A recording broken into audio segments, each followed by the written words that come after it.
Eh bien bonjour à toutes et à tous, ravi de vous retrouver pour une nouvelle vidéo en partenariat avec BlackRock Games ainsi que Totem, une société d'édition québécoise. Je salue le Québec, je vous aime, je vous embrasse. J'ai mon cousin d'ailleurs qui est au Québec, un jour je passerai vous voir, c'est promis. Donc Totem nous sort son jeu Totem, un jeu basé sur le développement personnel. Alors c'est pas tout à fait un jeu où il y a des points de victoire, où on doit se massacrer. Donc là c'est tout le contraire, c'est-à-dire que on va se réunir de 3 à 8 joueurs. C'est possible de jouer à 2, pourquoi pas. Et ça peut commencer à partir de 8 ans. Donc je vais mettre ceux qui ont inventé le jeu dans le bas de cette vidéo, car ils sont 3. Ce qu'on va faire à travers cette vidéo, on va développer toutes ces cartes. Il y a 80, plus de 160 cartes, donc il y a 2 paquets de 80 cartes et on va aller dans du positivisme. On en a besoin. Et oui, le développement personnel permet de positiver les choses. Je trouve que c'est bien sympa, c'est original et on se retrouve sur la table de jeu pour que je vous présente tout ça. Alors, le jeu de cartes se compose en 2 paquets, dont chacun fait 80 cartes. Nous avons les cartes animales et les cartes qualité. Le jeu va se jouer en 9 phases, dont on va détailler les phases maintenant. Alors, admettons dans cet exemple, nous sommes 5 joueurs, ce qui veut dire qu'on va déterminer qui sera le receveur, c'est-à-dire celui qui va recevoir sa carte totem, animal et qualité. En l'occurrence, je décide que c'est moi qui vais recevoir mon totem. Donc, je vais distribuer aux 4 joueurs, sauf à moi-même, cette carte. Donc, 1, 2, 3, 4, 5, 6, 7, et etc. Jusqu'au 4e joueur. Alors ensuite, chaque joueur va prendre ses cartes et va les consulter. Et il va attribuer une carte qui ressemble au receveur, c'est-à-dire en l'occurrence moi-même. Donc il va choisir une de ses forces. Par exemple, un de mes amis décide que je ne laisse jamais tomber. Donc, je ne lâche rien, donc il va choisir la carte du saumon. Mais ça, il le fait d'une façon cachée. Et il va le mettre au centre de la table. Les autres joueurs vont faire de même. Le restant des 6 cartes est remis sous le deck donc de cartes animales et le receveur, en l'occurrence moi-même, dans ce cas de figure, je vais prendre les 7 cartes et je vais les consulter. Alors désolé pour les reflets. Donc admettons on a choisi hop, le saumon. Tu ne laisses jamais tomber. Donc je les consulte bien sûr face cachée. Ensuite on a choisi le tigre. Tu diriges de façon juste et équitable. Donc c'est ma carte animale. Ensuite on a choisi par exemple la loutre qui communique naturellement sa joie de vivre. Et ensuite nous avons la chèvre qui s'exprime avec sagesse. Donc moi, qu'est-ce que je dois faire avec ces 4 cartes? Je vais donc placer l'ensemble de ces 4 cartes d'une façon cachée, de gauche à droite. Celle qui me parle le moins et celle qui est, à mon sens, la plus juste me concernant. Ensuite, le receveur va tourner la première carte, celle dont il, selon lui, ne lui correspond le moins, comme je le disais, celle qui nous correspond le moins jusqu'à celle qui nous correspond le plus. Donc là, en l'occurrence, admettons, j'ai dit celle qui me correspond le moins et la chèvre. Ensuite, le joueur qui a donné cette carte animale se révèle, s'identifie et doit décrire en quelques mots pourquoi il a choisi cette force. Admettons, on dit, bon ben voilà Eric, tu as une façon de t'exprimer, etc. qui voilà, dénote une certaine forme de sagesse dans ton mode d'expression. Donc voilà, un petit peu, je joue un peu le rôle de la personne qui m'a mis cette carte et quel impact elle a de positif sur lui. Donc vous voyez, il y a tout un échange qui est extrêmement positif. Pourquoi? on a estimé que je parlais avec sagesse parce que j'ai 777 ans et que je suis un grand mage elfe, voilà, par exemple. Donc, ok, ben, une fois que on a passé cette première étape, eh ben, on va faire ça pour toutes les cartes, c'est-à-dire que le receveur, c'est-à-dire moi-même, va dévoiler chaque carte une à une et avoir un dialogue positif, bien sûr, parce qu'on reste dans le positivisme, et c'est ça qui est bien, pour voir quelle est la carte en gros, selon lui. Moi, j'ai estimé que je ne laisse jamais tomber, par exemple. Hein. Bon, j'ai fait au pif, hein, mais voilà, je ne laisse jamais tomber, je ne lâche rien, quoi qu'il arrive.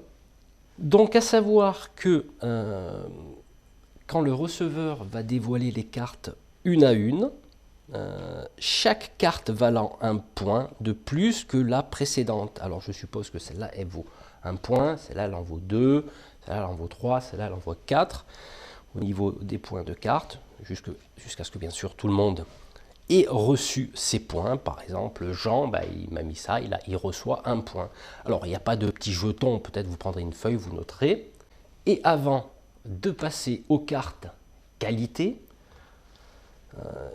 les joueurs doivent choisir parmi les cartes animales se trouvant sur la table, celle qu'ils considèrent, on va dire, la plus proche, la plus dominante du caractère, c'est-à-dire de mon caractère.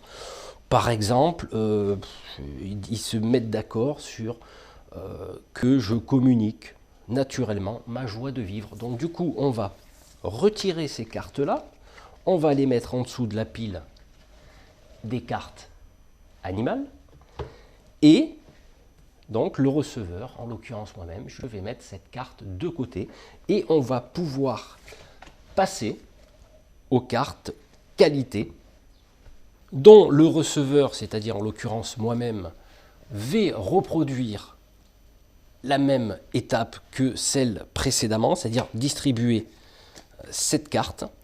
Donc, bien sûr, les brasser avant. Hein. Ça, typiquement, c'est québécois, ça. Je brasse les cartes. J'aime bien l'expression. Donc, du coup, il va distribuer cette carte à tous les autres joueurs et on va reproduire les mêmes étapes pour les cartes qualité. Donc, du coup, bah, chaque joueur aura choisi une qualité me concernant.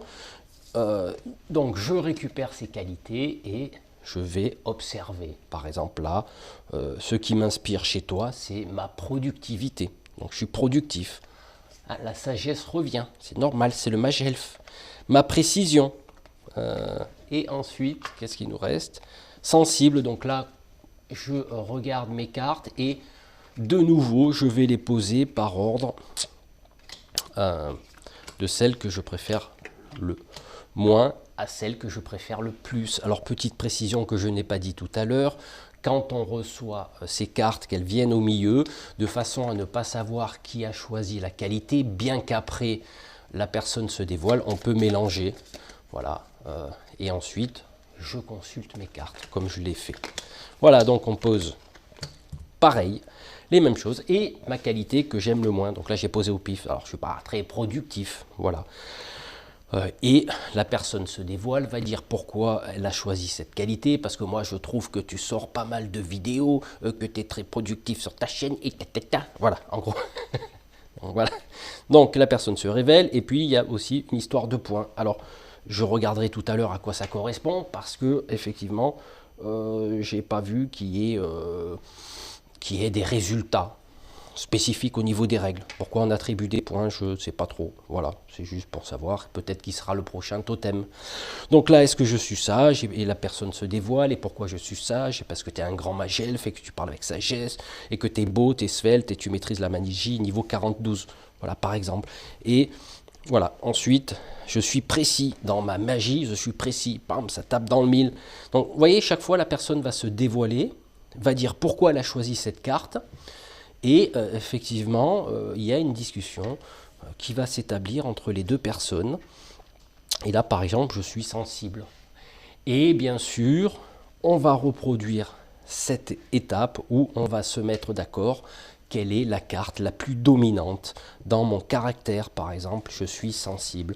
Donc je suis une loutre sensible, c'est-à-dire que je communique naturellement ma joie de vivre et je suis un être sensible. Forcément, si je communique ma joie de vivre, c'est que j'aime les humains, même si moi je suis un elfe. Donc voilà, là, je pars un peu en sucette, mais c'est pas grave. Donc vous voyez, c'est un jeu qui est basé vraiment sur un échange humain et positif. C'est du développement personnel, comme on appelle ça, et ce qui permet aussi de mieux connaître l'autre et de mieux se connaître. Des fois, on n'a peut-être pas la même perception de soi que l'autre nous dit. Par exemple, s'il me dit que je suis sensible alors que moi je n'ai pas l'impression de l'être, eh bien, effectivement les autres vont conforter cette, on va dire, cette qualité, hein, voilà, parce que c'est une qualité d'être sensible aux choses. On est des humains. Voilà, bah écoutez, ce que je vous propose de faire, c'est de conclure cette vidéo. Voilà, c'est ainsi que s'achève la présentation de ce sympathique petit jeu et original Totem. Donc vous l'aurez compris, ça se joue entre amis. Hein, il ne faut pas l'avoir rencontré il y a 10 minutes. Tu ne peux pas le connaître, c'est pas possible. Donc voilà, il vaut mieux avoir des amis de longue durée. Ah, ça me fait rigoler, je rigole tout seul, bah oui, c'est comme ça. Donc, jeu super positif finalement, ce qui change un petit peu de la guéguerre, de la compétition. Donc là, on va axer sur la vision que l'on a d'un ami, d'une amie, et lui faire ressortir ses qualités, parce que des fois, on a l'impression de se connaître, mais des fois, les autres, peut-être, nous connaissent mieux et mettre le point positif dont on n'avait pas vu.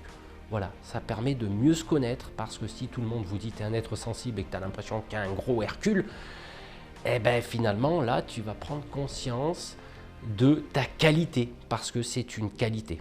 Voilà, ben écoutez, j'espère que cette vidéo vous aura plu, hein, et puis n'hésitez pas, voilà, construisez votre animal totem chamanique. À très bientôt, ciao.